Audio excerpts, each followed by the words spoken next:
Há muito tempo, o meu avô materno me contou uma história de quando ele morava na área rural da cidade de Carpina, na zona da mata de Pernambuco. Certa vez, ele falou sobre um caso que lembro até hoje, com um certo fascínio e nostalgia de infância. É uma história que ele gostava de contar. E ele contou com um sorriso macabro no rosto que me fez gelar a espinha quando ouvi pela primeira vez. Bem, vamos à história.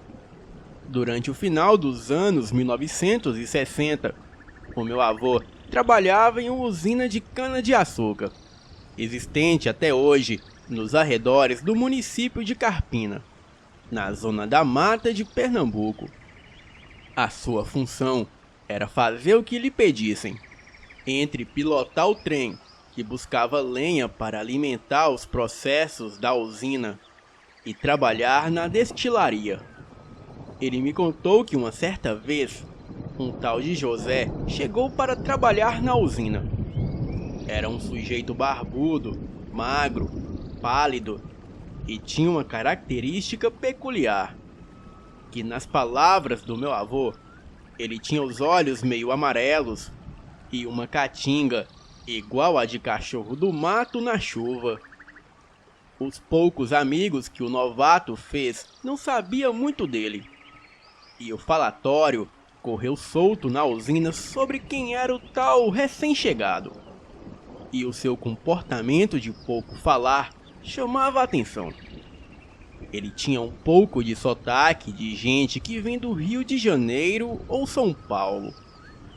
O homem parecia desnutrido e também parecia um defunto que estava vagando. Assim dizia o meu avô. Bem, os meses foram passando e aos poucos todo mundo foi se acostumando com o tal José. Mas um fato que nunca mudou era que ninguém o via à noite em lugar nenhum. E certa vez ele havia dito aos colegas, durante o horário de almoço, que tinha que ir para casa para rezar, pois ele tinha que fazer isso às 6 horas em ponto, porque ele era devoto de Nossa Senhora Aparecida. E o mistério ficou por isso mesmo. Às vezes, a demanda na usina exigia a presença dos trabalhadores até às 11 da noite. Mas o tal José não aparecia quando escurecia. E a usina podia pegar fogo, que eu duvido que ele aparecesse para ajudar. O sujeito estava sempre apressado quando a noite estava chegando, e isso encabulou até o fiscal, que tentou segurá-lo na usina certa vez, mas não teve jeito. O tal José começou a se tremer e liberaram ele. E assim, ele escapuliu ligeiro para casa. Bem, isso não foi um problema, pois o homem tinha um certo grau de confiança com o fiscal, e apesar de parecer magrinho, ele tinha um vigor surpreendente para o trabalho. Bem, o cabra era bastante trabalhador, e isso o danado era. As coisas seguiram normalmente até a chegada de outro sujeito. Esse não se sabia o nome, ele apareceu do nada. Era um homem descrito pelos boias frias como alto, forte, moreno e de barba rala, que passou a ser visto com frequência pelos arredores da usina e na beirada do rio próximo.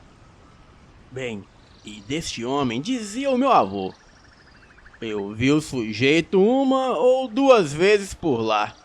Na primeira estranhei. O sujeito ele andava de preto e tinha uma capa também de pano preto que lhe cobria o corpo, dos ombros até as botinas. E de longe ele parecia um padre. Mas na segunda vez que eu vi o sujeito montado num cavalo castanho, ele carregava uma corrente enrolada entre o ombro e a costela, escondida pela capa, coisa que eu nunca vi homem nenhum fazer. Todos que comentavam sobre o tal sujeito diziam que só o viam de roupa preta, como se estivesse saindo de um funeral, e que embaixo da roupa ele escondia um volume que só poderia ser um revólver ou uma faca. O pessoal tinha muito medo de bandido, e esse sujeito dizia que estava andando armado por lá. A história chegou até os ouvidos dos encarregados da usina, que mandou alguns peões de confiança vasculharem as imediações atrás do sujeito, temendo ser algum bandido ou matador. Porém, eles não o encontraram em lugar nenhum. Foi avistado depois tomando uma cerveja na cidade e nada mais. O dono do bar contou aos peões que o sujeito mal falara, e assim ele jogou o dinheiro no balcão e apontando para o que queria tomar, e perguntando apenas onde ficava o banheiro. Bem, tal como o recém-chegado, desse homem de capa preta se sabia pouco, mas os trabalhadores ficaram alerta. Eles não saíam sozinhos e levavam com eles uma faca peixeira para andarem prevenidos. Certa noite, a lua estava muito brilhante e os animais da usina estavam inquietos, agindo de maneira estranha, e em especial os cães. Eles estavam mordendo sem motivo e uivando muito. O pessoal me contou que eles ficavam uivando e latindo alto, e a gente pensou que tinha raposa no mato rondando por ali. O guarda tentou tanger eles para o mato, mas nenhum quis ir até lá. O meu avô trabalhou até às 11 da noite nesse dia e já estava muito cansado. E um pouco antes, ele viu José se embrenhando no matagal e desaparecer sem retornar. Ele estava fumando um cigarro e já estava perto da hora dele pegar o rumo de casa. Catou as trouxas e entrou mesmo no mato. E em vez de pegar o caminho de costume, o sujeito era estranho. E isso de entrar no mato, naquela hora, foi explicado pelos colegas, que disseram que era certo que ele estava atrás das manguinhas que tinha um pé ali perto. O meu avô encontrou-se com seu colega Severino, que estava largando também às 11 da noite, e foi caminhando pelo canavial iluminado pela lua cheia, e assim eles iam para casa, coisa que já faziam com certa regularidade. Em certo momento do percurso, Severino chamou meu avô e perguntou se ele também estava ouvindo o som que parecia ser de bicho. O meu avô imediatamente despertou das distrações, pois estava com a mente cansada e pensando nos arrepios da vida. E então ele fechou o bico para ouvir melhor. Severino estava olhando para mim e me perguntou se eu estava ouvindo o barulho que vinha dos matos. A gente estava sozinho e mais ou menos na metade do caminho para casa, em tudo escuro e só a lua para iluminar o caminho.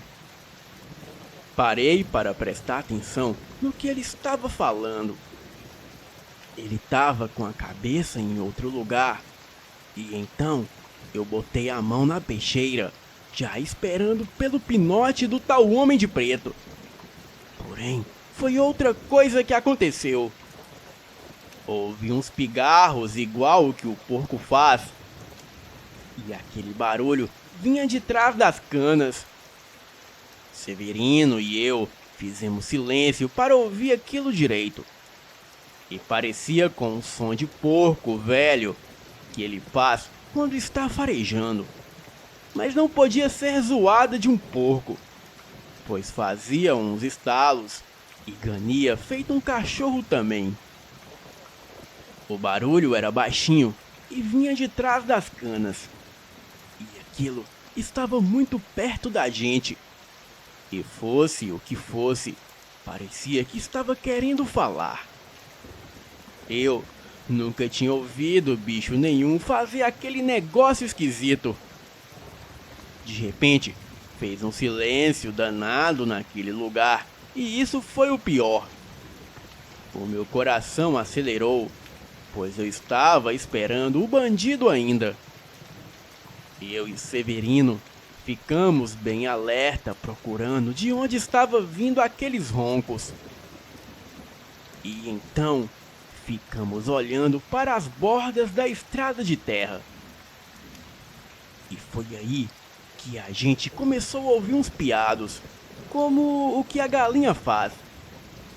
E nós ficamos admirados com aquilo, pois o som vinha e sumia, e teve momentos que parecia estar tão perto, e outros que parecia que estava longe. Aquele barulho se movimentava para perto da gente, e era uma coisa que estava ali nas canas que estava piando. A gente sabia que era coisa de outro mundo, e apesar do medo, a gente ficou curioso para saber o que era aquilo. Severino apontou para cima para que eu olhasse para as canas. E foi aí que eu vi o que ele queria dizer. A ponta das canas altas estavam se movendo bem devagarinho na nossa direção. E a gente agora ouvia a coisa se aproximar. Aquilo não estava voltando. A criatura, fosse o que fosse, era muito grande. A gente ficou com medo e dava para ouvir a respiração controlada da coisa, e os piados dela foram diminuindo. Então, subiu um cheiro de ruindade e coisa podre, e eu nunca senti tanto medo na minha vida. Eu não consegui correr e nem gritar por socorro.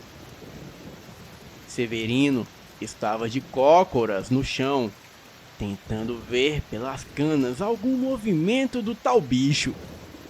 O som de porco voltou novamente, e agora também acompanhado de uns rosnados de cachorro.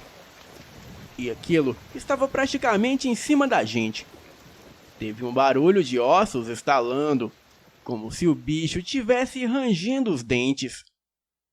Me arrepiei todo, puxei logo o terço que carregava comigo. A coisa no mato estava farejando, e depois logo se fez outro silêncio desgraçado naquele canavial, e nem vento tinha. O meu colega recuou devagar e estava em pé, todo branco de medo. E eu me lembro dele falar baixinho: "É grande o bicho!" A lua deixava clara a nossa visão das bordas das canas, e quando eu pensei que a coisa iria sair de vez do mato e dar o bote, ouvimos um tiro. Aquele tiro despertou a gente da situação de medo, e só me lembro de darmos no pé dali, correndo pela estradinha de terra. Ouvi ainda um rosnado da coisa e as patadas dela no chão. E fosse o que fosse, eu não olhei para trás. Cheguei em casa e mal consegui dormir naquela madrugada. Tranquei tudo e fiquei segurando um porrete grande e pesado de madeira. Os cães estavam latindo para a escuridão do mato e tinham o vizinho acordado, e eu fui conversar um pouco para saber dessa tal criatura, pois ninguém havia visto nada parecido. E o vizinho pensava que eu estava brincando. No dia seguinte, o meu avô e Severino conversaram sobre o que poderia ser aquela criatura no mato, e não chegaram a nenhuma conclusão. Severino contou que o galinheiro dos vizinhos dele amanheceu cheio de penas no terreiro e faltando algumas galinhas. E o causador daquilo só poderia ser a tal criatura da noite passada. Poderia ser um cachorro grande que eles nunca haviam visto por ali, ou até mesmo um porco desgarrado de alguma fazenda próxima. Quando eu perguntei para Severino o que ele viu, ele contou que viu uma pata longa se movendo devagarinho até o barulho do tiro. Os peões da usina posteriormente encontraram espaços abertos com uns buracos no chão, entre as canas e uns pedaços de correntes quebradas também. Informaram ao encarregado da usina, que concluiu que o incidente provavelmente ocorreu porque alguém ou um animal grande tinha passado por ali. Porém, não tinha se cortado nas folhas da cana, porque não havia sangue pelo local. Agora, já as correntes foi atribuída a alguma operação da usina. O caminho percorrido pelo animal levava até o rio, e depois o rastro desaparecia. O tiro ninguém soube explicar quando eles perguntaram, e não poderia ser fogos, e então se falou em algum som feito por máquinas naquela noite. Bem, mas ninguém acreditou que aquilo era coisa de máquina, pois era pipoco de arma mesmo. Era revólver ou espingarda, certeza. A chefia fez pouco caso do assunto e o dia seguiu. Comentava o meu avô, sempre que se falava sobre o assunto na usina, a outros trabalhadores. Bem, ele nunca falou do suposto encontro que teve com o bicho, com vergonha de não ser levado a sério. O tal José não apareceu mais na usina, e nem mesmo no dia seguinte ao ocorrido, e nem nos dias posteriores. Agora o sujeito da capa preta também nunca mais foi visto pelas redondezas também. E o mistério desse tal bicho logo desapareceu. E desde o sumiço desses dois desconhecidos, nada mais de estranho aconteceu por ali. E com o passar dos anos, o meu avô mudou-se para a área urbana da cidade. Ele passou a chamar este acontecido de o caos do matador, que foi acertar as contas com o lobisomem. Bem, essa foi a história contada pelo meu velho, que faleceu em 2014. E eu acredito que seja verdade. Boa noite.